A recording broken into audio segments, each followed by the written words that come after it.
Get ready for that football show with those fantasy guys. Hello and welcome to that football show with those fantasy guys.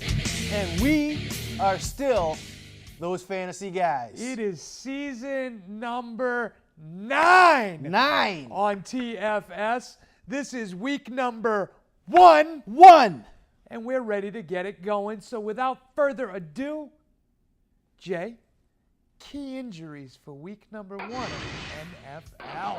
They are, as they appear on the screen, Joe Flacco, Tyrod Taylor, Andrew Luck, Thomas Rawls, Jeremy Hill, who would be the starter, as I've mentioned several times, Leonard Fournette, Odell Beckham, Brandon Marshall, both of the wide receivers for the New York Giants. Jordan Marshall, Demaryius Thomas, Eric Ebron, Jordan Reed, what else is new, and Tyler Eifert. Jay, who jumps off at you at that list? Well, two things jump off at me. The tight ends that are hurt, Eifert and Reed, they're always hurt, which just adds value to people like Travis Kelce, who's never hurt, number one. Number two, the person I drafted in both of my leagues that's going to get a huge bump from this injury, Jeremy Hill, as you said and I predicted, is already hurt. He's got a foot injury, and that just adds to the speed in which Joe Mixon is going to become a top 5 back in the NFL. If you say so, he's going to go from 3 to 1 before that can happen. That's correct. And and this is the first step in the process. It actually is almost like getting a Band-Aid pulled off. You didn't have to go through Jeremy Hill's 3.1 yards a carry for 4 weeks before he got the job. Jeremy Hill hurts his foot. Now he has a job, never looks back. I'm not saying that I disagree with you this early in the season, but I don't necessarily agree. I need to see a lot from Joe Mixon, who is number 3 on that depth chart, before I can start considering him fantasy relevant. Let me tell you what, if you see a little from Joe Mixon, that's going to be a lot more than you have seen from Jeremy Hill. Enough said. Let's move on to sneaky starts.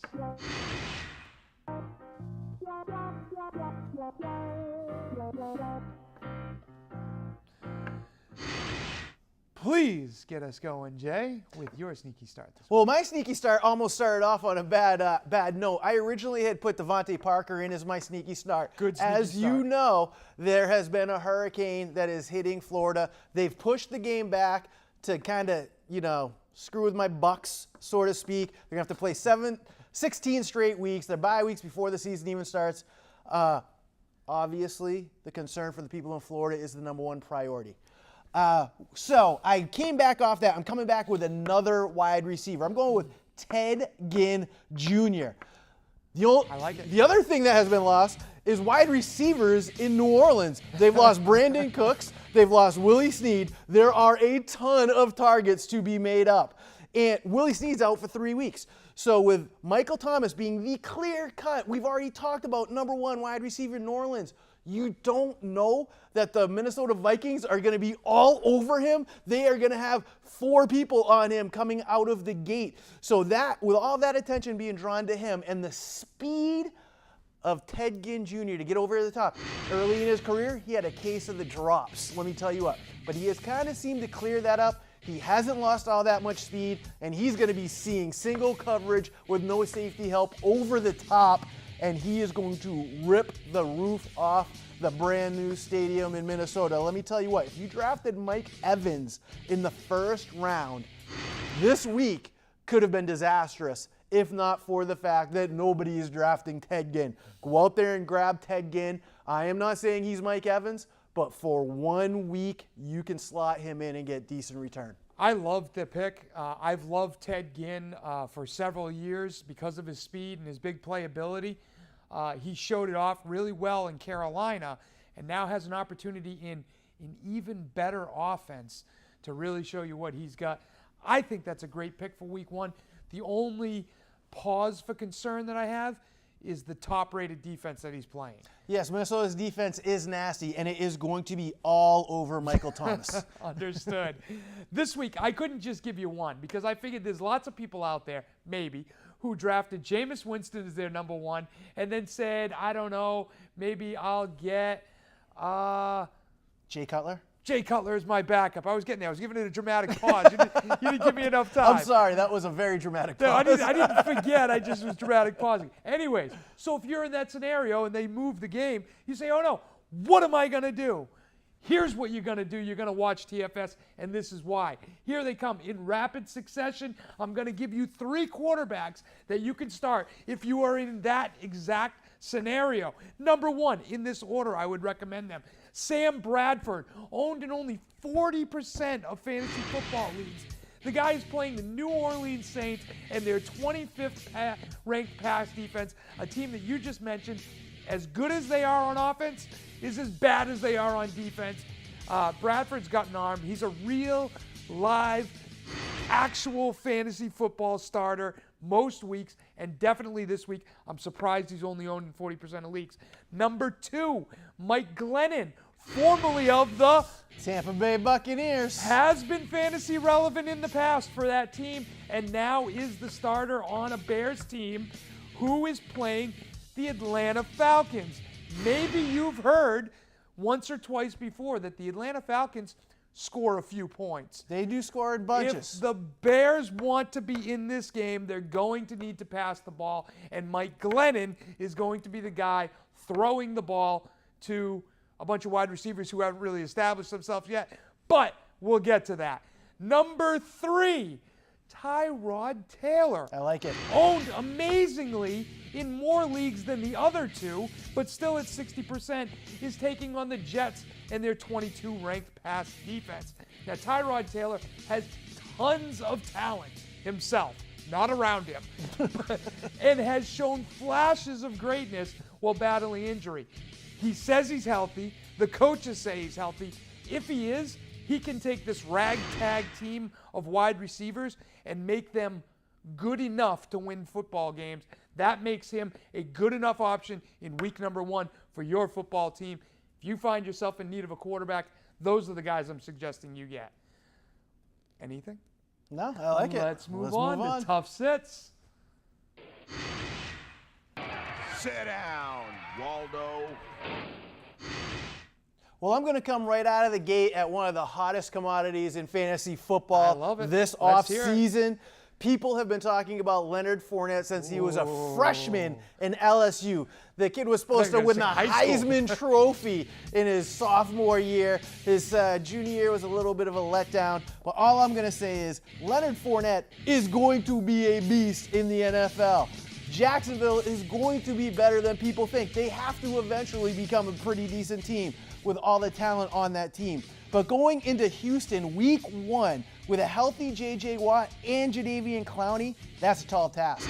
Houston's D was number 1 last year without J.J. Watt. Right. And now J.J. Watt's coming back. And let me tell you what, the Jacksonville coach said they'd give the ball to Leonard Fournette on every play if they could, because they have absolutely 0.0 faith in Blake Bortles. They might put 10 guys in the box until he makes a completion. It might not be till week 4 that he makes that completion. So I'm telling you what, it's going to be a very tough debut for a future superstar in NFL, in fantasy, in Madden. I would sit him down this week, wait for a better matchup. He's going to get Indianapolis twice. I mean, he's going to get his yards, he's going to get his touches. This is not the week. Yeah, I love this pick because not only is the hype so big around him and people are expecting so much, but he's playing a tough defense.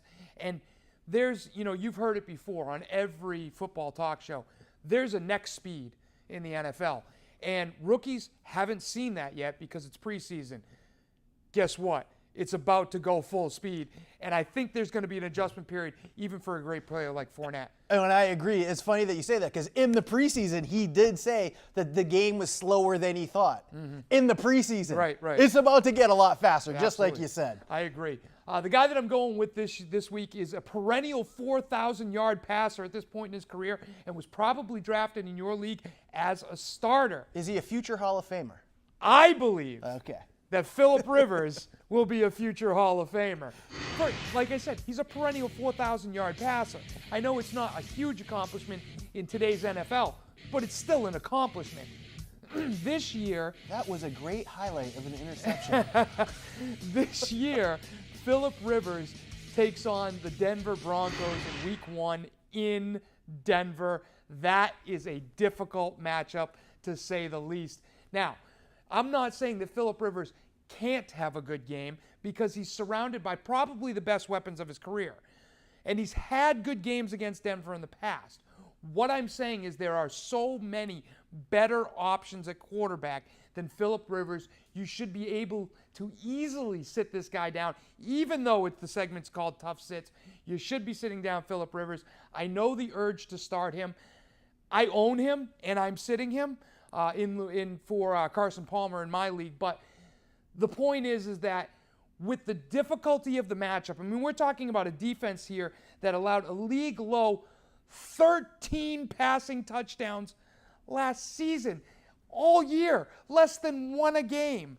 And they allowed a league-low 185 yards a game. I mean, the Denver defensive secondary is nasty, as you've said. We're talking nasty today. Not that you said that. You said nasty. And I'm telling you, Phillip Rivers is going to be kind of nasty, icky. I think he's under 300 yards, maybe 2 touchdowns. And I'll tell you what, if he gets them, they're probably going to go to Henry Hunter, who's the backup tight end. But he's found success against Denver. If there's one guy on the Chargers team I'd recommend starting in Denver, it's Hunter, because he's found success in the past. The point is, much better starts out there. We mentioned a few. We might mention a few more. Go with them over Rivers this week. Let's move on to my favorite segment of all time, at least for the last 9 years, Wall Street.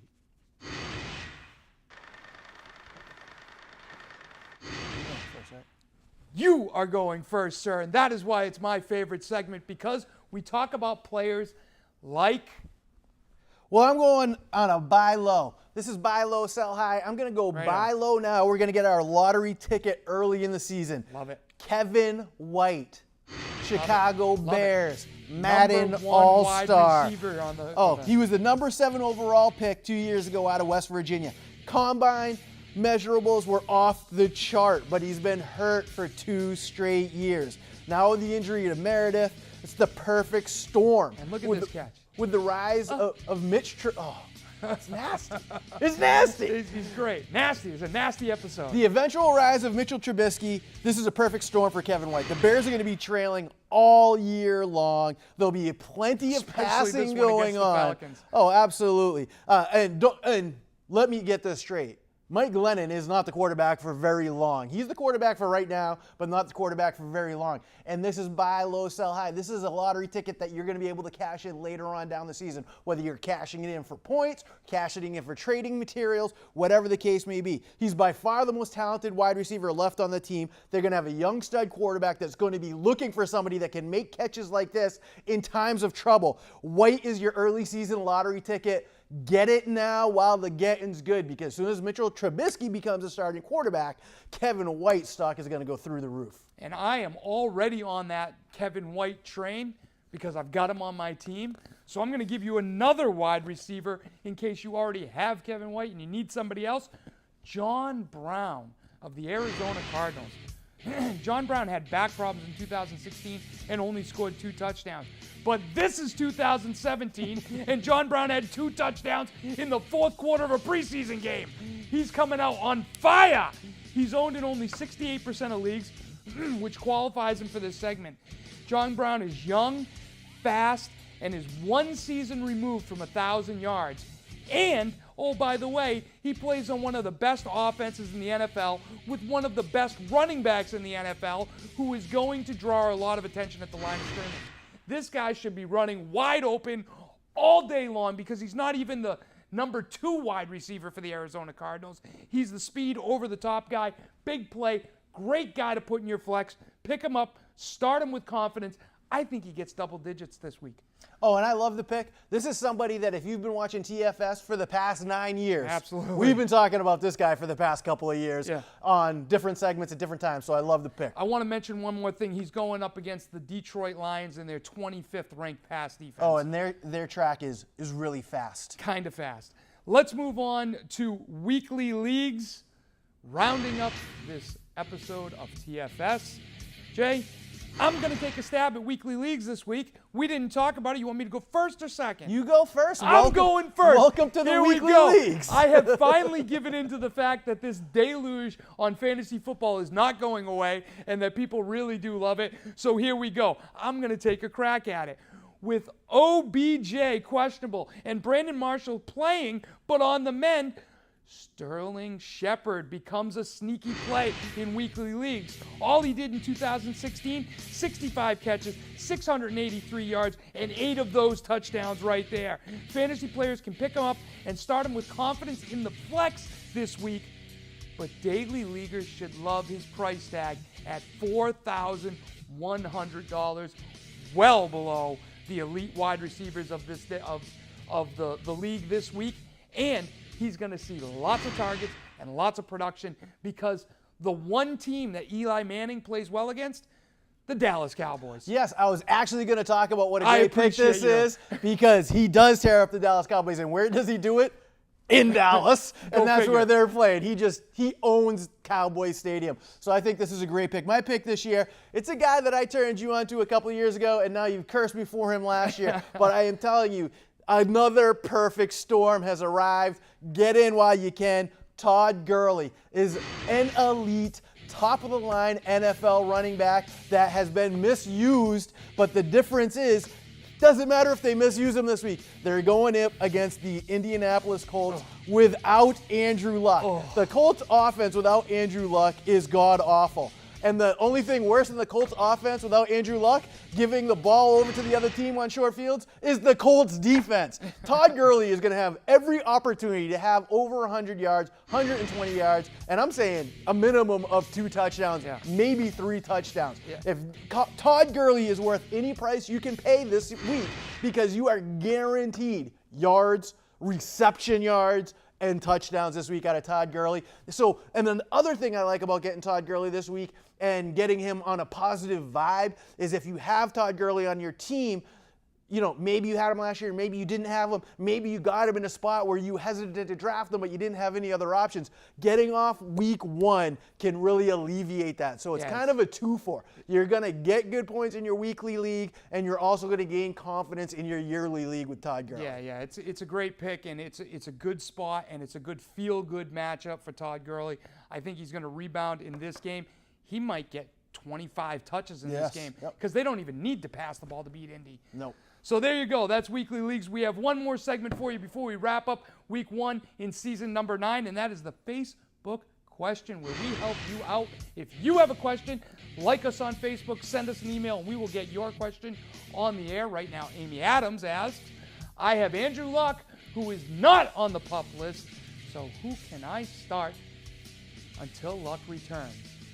That's an interesting worded question, but nonetheless, I believe she's asking, who can she start while Luck is injured? Well, there's some interesting points in there that you have to know about Andrew Luck. The fact that Andrew Luck is not on the PUP list means that the Colts expect him to come back at some point before 6 weeks, whether it's 3 weeks, 4 weeks, 5 weeks. If they expected him out 6 weeks, they just put him on the PUP list and he could come back after week 6. So that's an interesting thing to know, why she framed that question that way. And there are a number of options you can go with. I would say you just stream it week to week. I have Andrew Luck in multiple leagues looking towards the playoffs. I drafted quarterbacks that will play until Luck is back. But if you didn't do that and you're really counting on Luck, what you talked about week 1 with Bradford, Glennon, and Tyrod Taylor being streaming quarterbacks, I'm looking at another guy, Trevor Siemian against the Chargers, who I think is a great week 1 start that you can plug in and get decent numbers out of. I mean, the talent on the Broncos is phenomenal. They have Denarius Thomas. They got C.J. Anderson. So they have Emmanuel Sanders Very is overlooked. great. Yep, great player. So they have the talent. The defense is going to put the offense in good position to score points. So I would say this week, you pointed out 3 quarterbacks. I'll just add another quarterback to that list, Trevor Siemian. And I would plan on, if I didn't have a go-to person at this point in time, I would just stream quarterbacks until Luck's back. Yep. No, I agree with you 100%. That's the way to play that one, unless you drafted somebody. And if you did, you wouldn't be asking the question. Like I said, if you want to see your question read on TFS, you can like us on Facebook, send us a message right there, and we will answer it on the air. Until week 2, everybody, good luck. This has been That Football Show with those fantasy guys. And we are those fantasy guys coming back for season 9. Good luck, everybody. Stay here for the update. I mean, that's twice as many seasons as has been on NFL. 9, I'm almost out of fingers.